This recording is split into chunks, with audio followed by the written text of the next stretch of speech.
Hey, boy, boy, you're going to give me the money that you're going to give me.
Oh, sorry, Holmes. No. You couldn't have come at a better time. Well, I was afraid you were engaged. I am, very much so. Dr. Watson shares my love of all that is bizarre and outside the routine of everyday existence. It is at present impossible for me to say whether this case is an instance of crime or no. But suffice it to say that I know as little about Mr. Jabez Wilson as you do yourself, beyond the obvious facts. That he has done manual labor at some time, that he takes snuff, that he has been to China, and that he has done a considerable amount of writing lately. How in the name of good fortune did you know all that, Mr. Holmes? True as gospel, I once did manual labour. I started off as a ship's carpenter. Your hands, my good sir. The muscles of your right hand are more developed than the left. And the writing?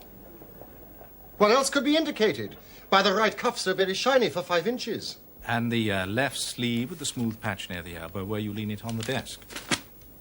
But China? The fish, tattooed immediately above his right wrist. I have made a small study of tattoo marks, Mr. Wilson, and have even contributed to the literature of the subject. That trick of staining the fish scales a delicate pink is quite peculiar to China. When, in addition, I see a Chinese coin hanging from his watch chain, the matter becomes even more simple. Oh, never. I thought at first it was something clever, but now I see there's nothing in it after all. Oh. Now, I begin to think that my reputation, such as it is, will suffer shipwreck if I'm so candid. Omne ignotum pro magnifico. Everything becomes commonplace by explanation. Watson, that is a very loose translation. Oh, please, show the doctor that advertisement. Oh, there. You can read it for yourself, sir. To the Red-Headed League. On account of the bequest of the late Ezekiah Hopkins of Lebanon, Pennsylvania, USA, there is a vacancy open which entitles a member of the League to a salary of £4 a week for purely nominal services. All red-headed men, sound in body and mind, and above the age of 21 are eligible. Apply in person on Monday at 11 o'clock to Mr. Duncan Ross at the offices of the League, 7 Pope's Court, Fleet Street. Is this serious? It is a little off the beaten track, eh, Watson? Oh, would you make a note of the paper and the date? Evening Standard of Saturday the 27th of April, 2 months ago. Do try the city. Now, Mr. Wilson, off you go at scratch and tell us all about yourself. Oh, well, gentlemen, I have a small pawnbroking business in Saxe-Coburg Street, near the city. It's not a very large affair. It just gives me a living. I used to keep 2 assistants, but now I just keep the one. And to tell you the truth, I'd have a job to make it pay, but that he's willing to come at half wages so as to learn the business. About 2 months ago... What is the name of this obliging youth? Vincent. Vincent Spaulding. Oh, and he's not such a youth either, Mr. Holmes. It's difficult to say his age, but I couldn't wish for a smarter assistant. You seem most remarkably fortunate in having an employee who comes under the market price. I don't know that your assistant is not as remarkable as your advertisement. Oh, but he does have his faults. And never was there such a fellow for photography, always snapping away with his camera when he should be improving his mind, and then diving down into the cellar to develop the wretched thing. Still, on the whole, he's a good worker and no vice in him. It was he who first showed me the advertisement.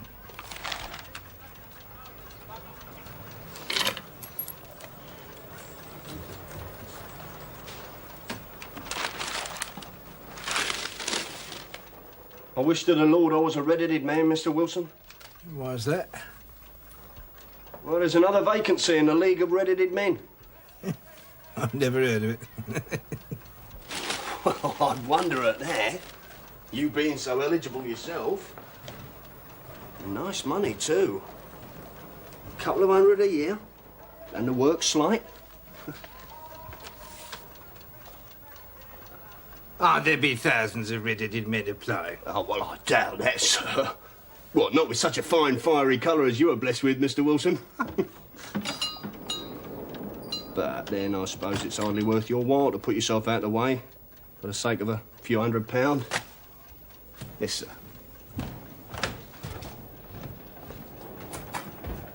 Well, I'm very much of a stay-at-home sort of person. Sometimes weeks on end without putting my foot over the doormat.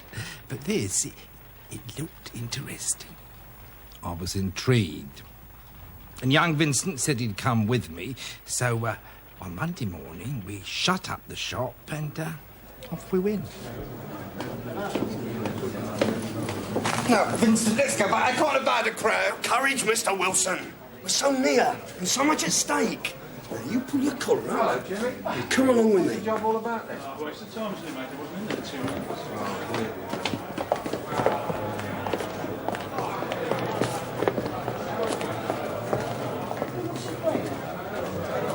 Here's 10 o'clock this morning, mate. Oi! Oi! Oi! A little less noise, please, gentlemen. Hey, Governor, play the white man. Here! What's your game? Come on, Hey, get out of it!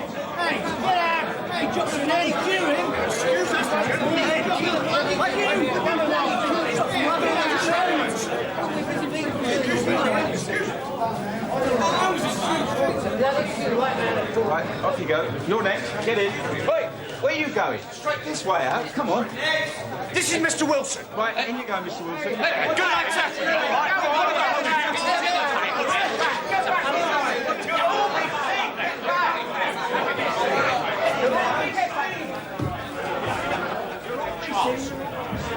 Admirably suited. Every requirement. Very fine. Congratulations, Mr. Wilson. It would be injustice to hesitate. You will, I'm sure, excuse me if I take an obvious precaution. Tears in your eyes. I perceive all is as it should be. We have to be careful. Twice deceived by wigs, once by paint. I could tell you tales of cobbler's wax that would disgust you with human nature. My name is Duncan Ross. I am myself a pensioner upon the fund left by a noble benefactor. I see you're about to question me about Mr. Ezekiah Hopkins. He was himself red-headed. In his youth, he left London for America, where he made many millions of dollars. On his death, it was found, he had instructed the trustees in his will to make life a little easier for the red-headed men in the town of his birth. Wonderful colouring. Now, what's your full name, Mr. Wilson? Jabez Wilson. Jabez Wilson. And are you a married man, Mr. Wilson? Do you have a family? No, I'm a widower. No, I never had any family. Oh, dear. Sad to hear you say that. The fund, of course, was for the propagation and spread of red-headed men, as well as for their maintenance. In another case, the objection might be fatal. However, I think we've got to stretch a point in favour of a man with such a head of hair as yours.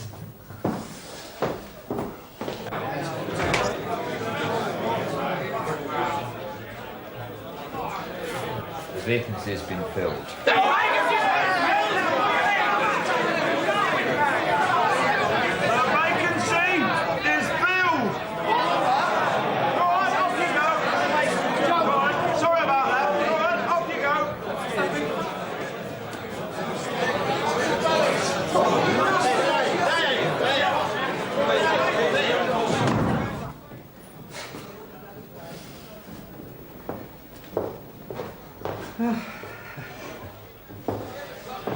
Now, when would you be free to start upon your new duties?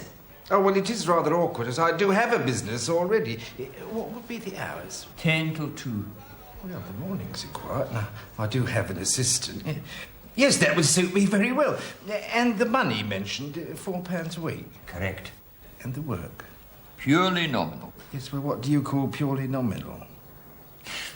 Well, you have to stay in the office, or at least in the building the whole time. If you leave, you forfeit your whole position forever. The will is quite clear on that point. Oh, I shouldn't dream of leaving. No excuse will avail, neither sickness, business, nor anything else. Here you will remain, or else lose your billet.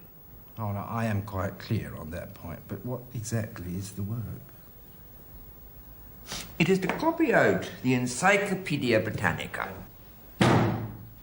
There is the first volume. You will supply the ink, paper, and pen. We will supply this desk and chair. Now, would you be free to start next Monday morning? Oh, yes, certainly. Then, once again, my congratulations, Mr. Jabez Wilson, on the most important position you've been fortunate enough to gain.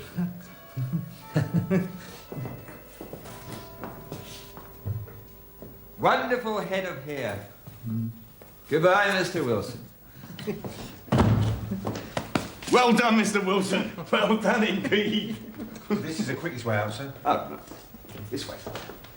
Congratulations.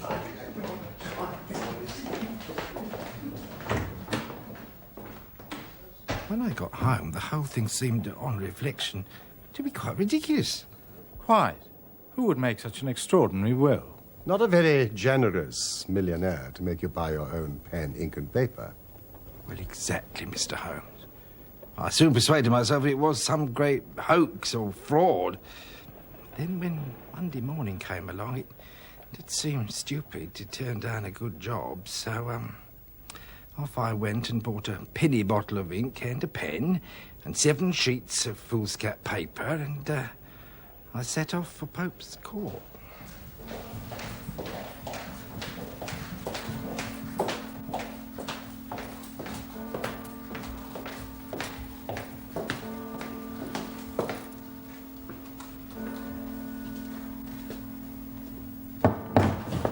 Good morning, Mr. Wilson, and welcome on this stroll of air, I see. Well, to my surprise and delight, everything was as right as possible. The table was set out ready for me, and Mr. Duncan Ross was there to see I got fairly to work. My employment had truly begun. The schedule never varied. My work started at 10 o'clock and ended at 2 o'clock, with a small break for my lunch at 12:30. Every Saturday at 2 o'clock, Mr. Ross would come in and give me my money, I see. compliment me upon the amount that I'd written, and then we'd both leave. Mr. Ross locking the door after me. Artichokes, I find, were simply fascinating, you know. They have a kind of bloom on them. But Hannibal, I've also thought was A, but it was H after all. I thought that was very interesting. Good morning.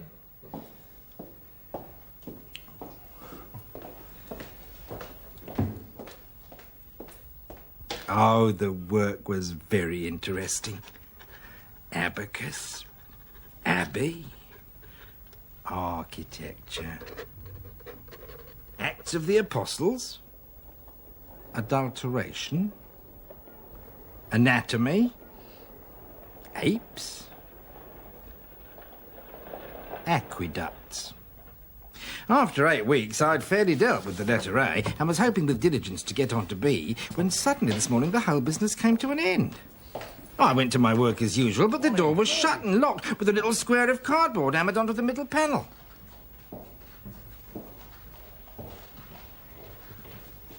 Oh, excuse me. Have you seen Mr. Duncan Ross this morning? Ross? Never heard of a gentleman of that name, sir. And my memory's good. It's very good. It's infallible for names. Ah, the gentleman at number 7. Ah, the gentleman who is red-headed. Yes, yes. Gone. Gone? Mr. William Morris, solicitor using my room as a temporary convenience until his new premises were ready. Moved out yesterday. Paid in full. Doesn't owe a penny. William Morris, where can I find him? At his new offices. William Morris. 17 King Edward Street. Near St. Paul's. Oh, thank you.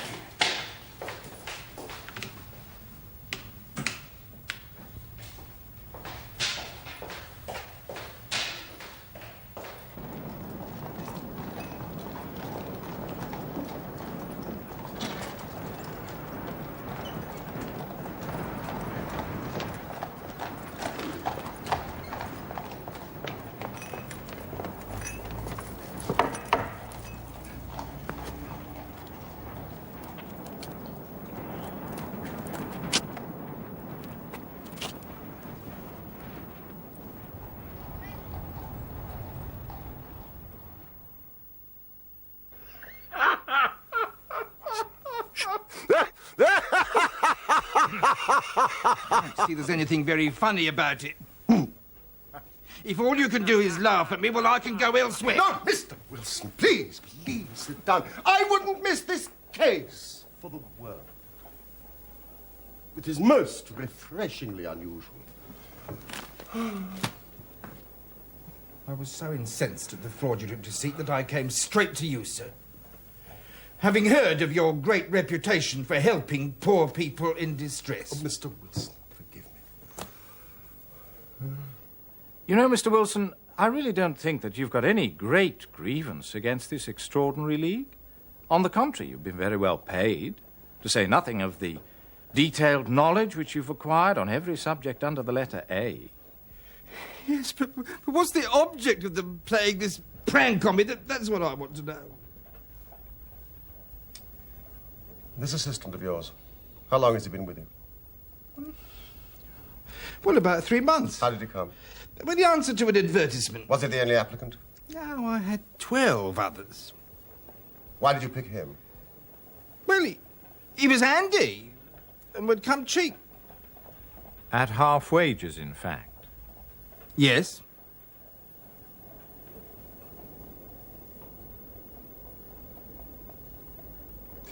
What's he like?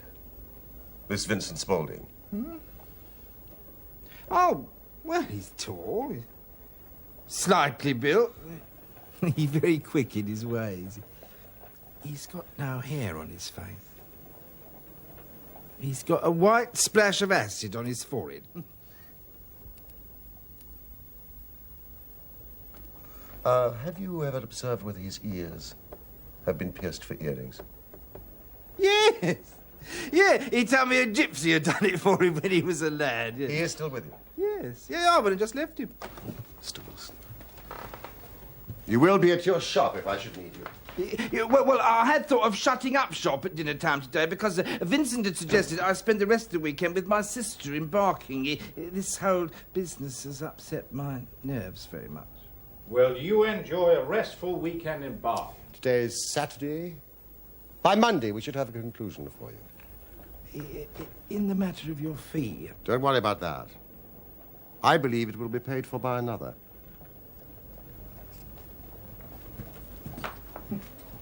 Good day to you, Mr. Wilson.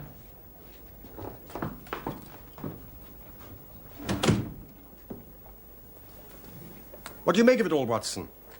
I make nothing of it. It's a most mysterious business.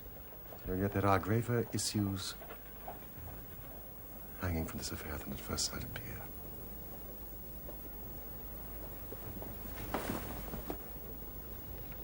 What are you going to do? To smoke. It is quite a three-pipe problem, and I beg that you won't speak to me for 50 minutes.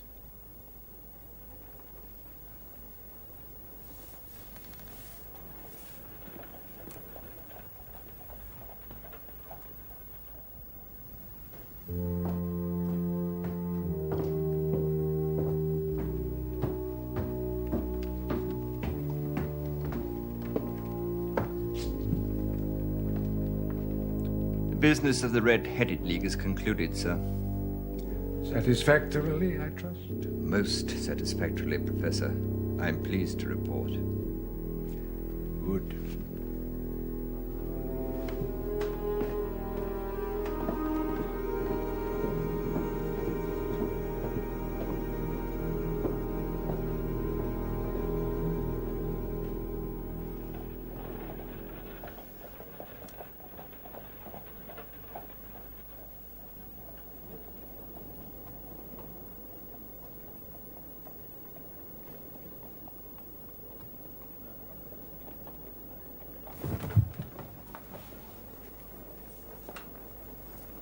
Come, Watson.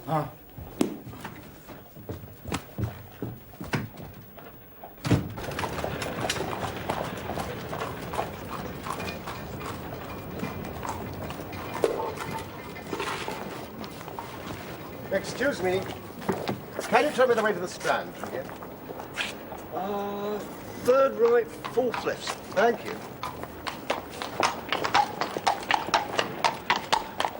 Holmes? Holmes, I could have told you that. No doubt, Watson. What is it? And why did you beat the pavement with your stick? Watson, we are spies in an enemy's territory.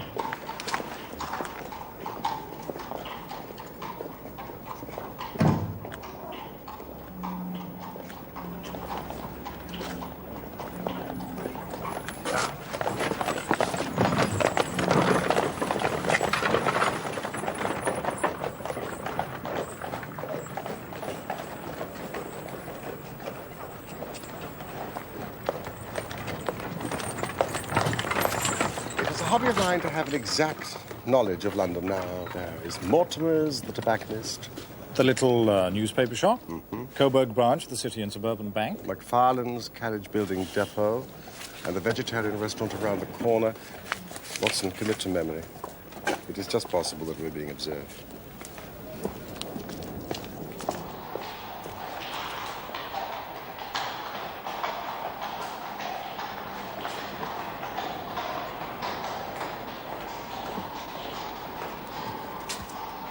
A considerable crime is in contemplation. Today, being Saturday, somewhat complicates matters. But now, Doctor, our work is done. It is time we had some play. Sarasate is playing at the St. James's Hall this afternoon. A sandwich and a cup of coffee. And then off to Violin Land, where all is sweetness, delicacy, and harmony. And no red-headed clients to vex us with their conundrums.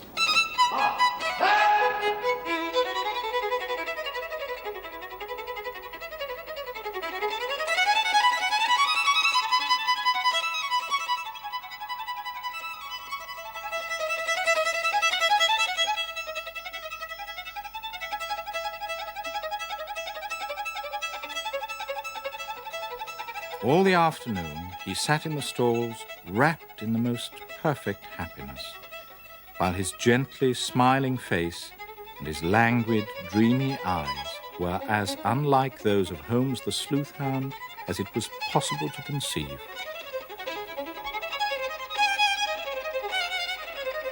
When I saw him, so enwrapped in the music, I felt that an evil time might be coming upon those whom he had set himself to hunt down.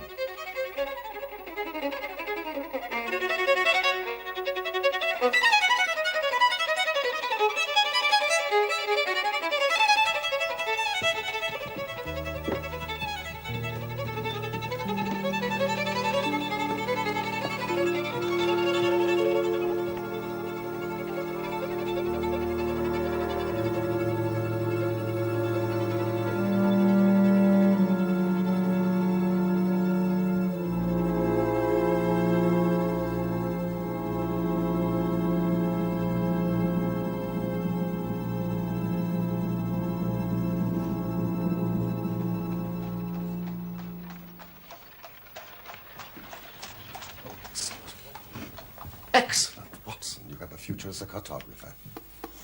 That'll be Athelney Jones. I thought it was as well to have someone from Scotland Yard with us. He's an absolute imbecile at his profession, but he does have the tenacity of a lobster when he gets his claws into someone. Good evening, Jones. So, we're working in couples again, Mr. Holmes. Our friend here is a wonderful man for starting the chase. All he needs is an old dog to help him do the running down. Mr. Merriweather, my friend and colleague, Dr. Watson. How do you do, sir? I only hope a wild goose may not prove to be the end of our chase. I'm not personally in favour of amateur criminal investigators. You may place considerable confidence in Mr. Holmes. No, if you say so, Mr. Jones. Well, he has his own little methods, which, if he won't mind me saying so, are a little theoretical and fantastic. But he has the makings of a detective in him. But I do say, as I've said before, the Coburg branch of the bank is as well secured as any building in London. There is no possibility that it could be broken into. Even the insurance assessors agree on that point. And you, sir, should know, being not only the resident manager, but also the director. I should know, and I do know. And what is more, this is the first time for 27 years that I've missed my Saturday night of whist at my club. Oh, dear. And I find myself extremely inconvenienced. I think that you will find the game tonight much more exciting, and the stake will be for many, many thousands of pounds. And what will my reward be, Mr. Holmes? A young man called Clay. John Clay? Oh, how I'd like to get my hands on that devil. You shall. This young fella's a gentleman, as Mr. Holmes says, but he's turned against his class. He's as cunning as the devil, slippery as an eel, and he's turned crib-cracking and forgery into a fine art. His grandfather was a royal duke, and he himself was educated at Eton and Oxford. So, Watson, bring the gun. Come, gentlemen. Our cab is below.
There are only 2 keys to the vault.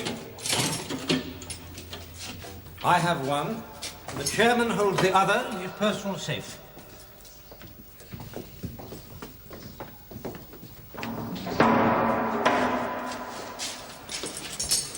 Well, you are certainly not vulnerable from above. Nor from below. Mr. Merriweather, may I ask you to be a little more quiet?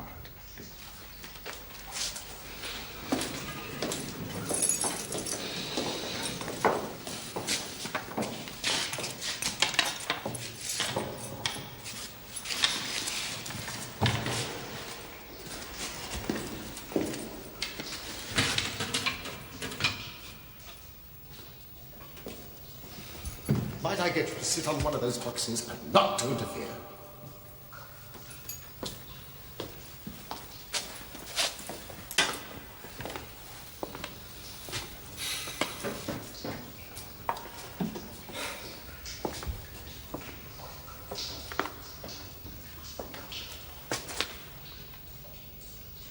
There is no way in which a thief could break into this bank.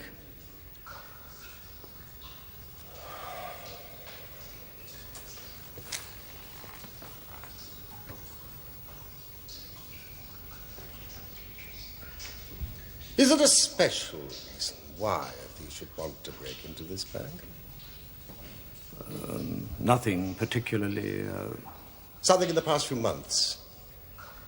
Something that you have concealed from her? The information I have is confidential, known only to the directors of the bank. It is not to be divulged to members of the public. Not even amateur detectives. Private consulting detective, Mr. Merriweather. Unique in the annals of crime, I believe. Isn't that so, Inspector? Yes, Doctor. I advise you to cooperate with Mr. Holmes. Especially as at this moment I am trying to save your skin and that of your fellow directors. So what is it? Our French gold. We had occasion some months ago to strengthen our resources and borrowed for that purpose 60,000 napoleons from the Bank of France.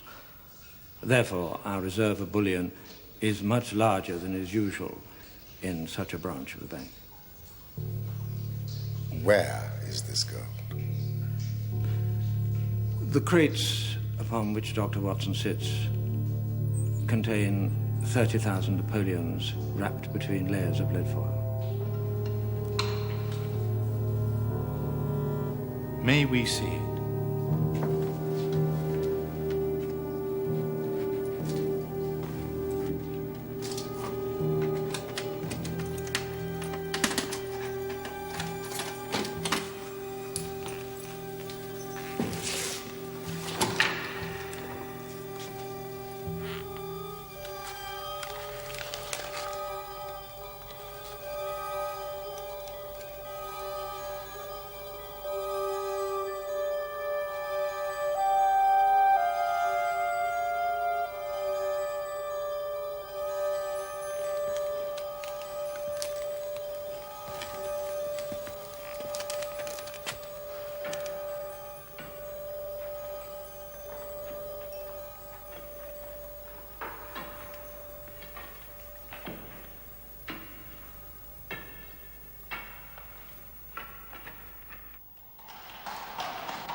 This is much bolder and larger in conception than I had at first thought. Wouldn't you say, John? I would indeed. This Clay's more of an amateur adventurer or spur-of-the-moment criminal. This long planning's not Clay's style Unless the pawn. A much larger game. Mr. Merriweather, someone has had access to information of the most confidential sort. Careful plans have been laid. A mastermind has been at work. Are you suggesting that... I'm suggesting that it bears all the hallmarks of Professor Moriarty's work. Moriarty? And who is this Moriarty? We don't really know, sir. Well, that is, neither the police nor, I think, Mr. Sherlock Holmes have ever set eyes on him. Yet his name echoes and re-echoes throughout the underworld. It appears that he is a man of good birth and excellent education. But he has hereditary tendencies of the most diabolical kind. A criminal strain runs in his blood, which is increased and rendered infinitely more dangerous by his extraordinary mental powers. He is the organizer of half that is evil and nearly all that is undetected in this great city. He is never caught. His agent is caught, but the central power is never caught. Seldom even suspected. We shall not see the professor tonight.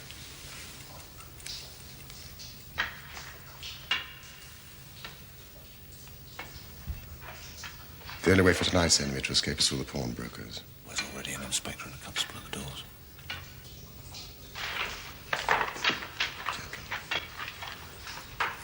have only a few moments before possession.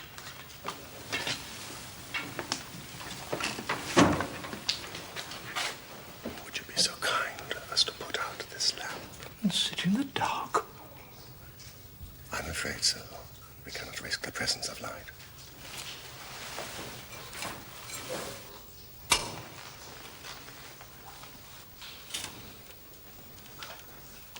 When I shine a light, close in swiftly.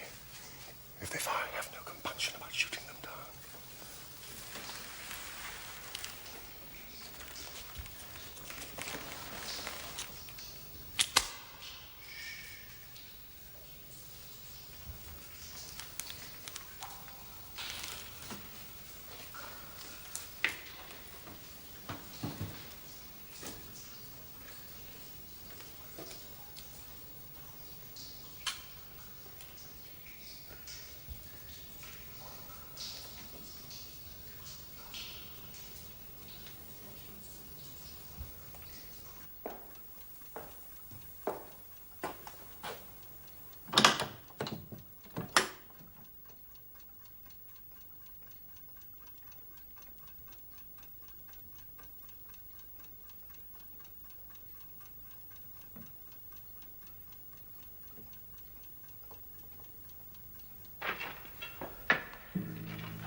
Jump!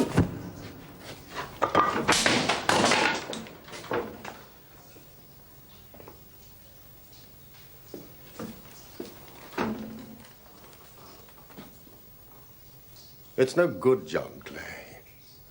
You have no chance at all.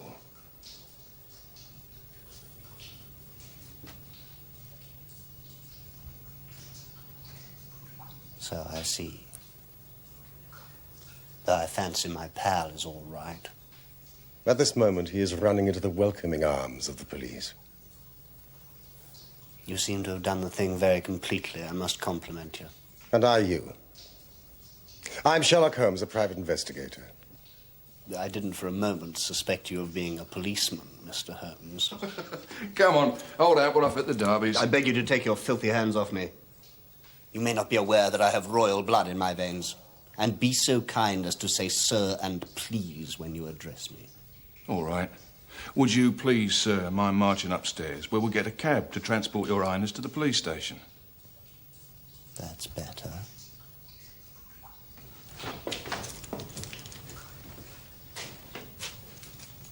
Gentlemen.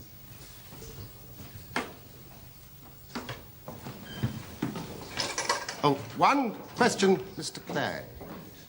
Am I right in thinking that Professor Moriarty was somewhere behind the idea of the Red-Headed League?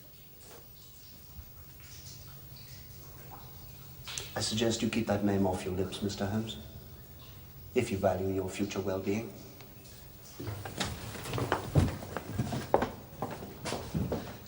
Really, gentlemen, I don't know what to say. Please forgive me, Mr. Holmes, for ever doubting your outstanding, your brilliant qualities. There is no doubt you have detected and defeated in the most complete manner one of the boldest attempts at bank robbery that has ever come within my experience. Mr. Merriweather, I have been at some small expense over this matter, which I shall expect the bank to refund.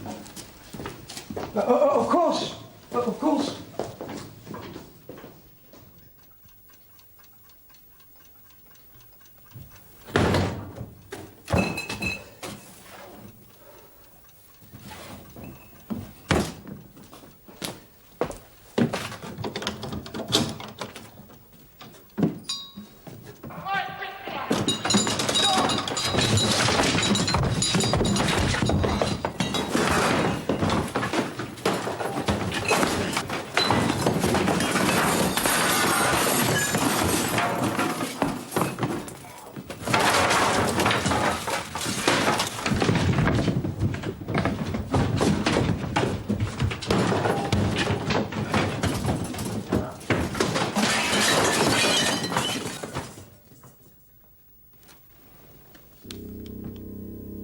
It won't do, you know. It won't do. No, Professor. I'm sorry we failed you. Sherlock Holmes. Holmes is a mere amateur in the field of detection. Still, he seems a clever man. Or a lucky one. And he has a positive talent for getting in my way. Should he be removed? It may be necessary. It would be disappointing. I find him interesting. I believe this is the third time he has incommoded me. If this continues, then certainly something will have to be done to encourage Mr. Holmes either to withdraw or stand clear.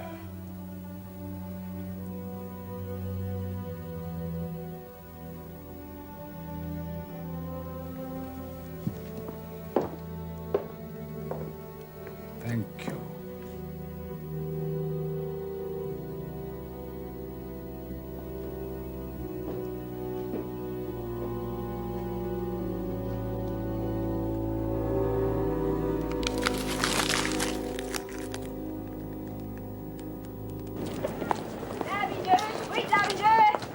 Constable. Lavender, sweet lavender. Lavender, sweet lavender. Beg your pardon, Dr. Watson. This has all been too much for me. My clients respect me as a man of confidence, but where's the confidence left here? I'm utterly ruined. Oh, cheer up, Mr. Wilson. You'll feel better when you've cleared up the mess. Well, that's all very well. And Mr. Holmes asked me to give you this. 50 sovereigns. With the compliments of the City and Suburban Bank. Well, that's fair enough. Oh, Dr. Watson, this is more than acceptable. And my compliments to Mr. Sherlock Holmes. And he sends the same to you, Mr. Wilson. And a word of advice. Next time you engage an assistant, pay him the proper wage. Good day to you.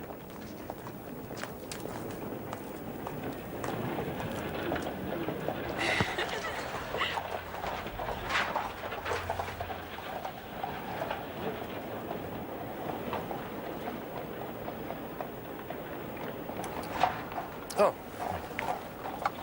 Holmes, I trust I am not more dense than my neighbours, and yet here I have seen what you have seen, heard what you have heard, and yet you have seen clearly not only what had happened, but what was about to happen, while to me the whole business was still confused and grotesque. Mr. Watson, recollect. When I heard that the assistant had come for half wages, it was obvious that he had some motive for securing the situation. Yes, but how did you know what his motive was? Had there been a woman in the house, I would have suspected immediately some vulgar intrigue.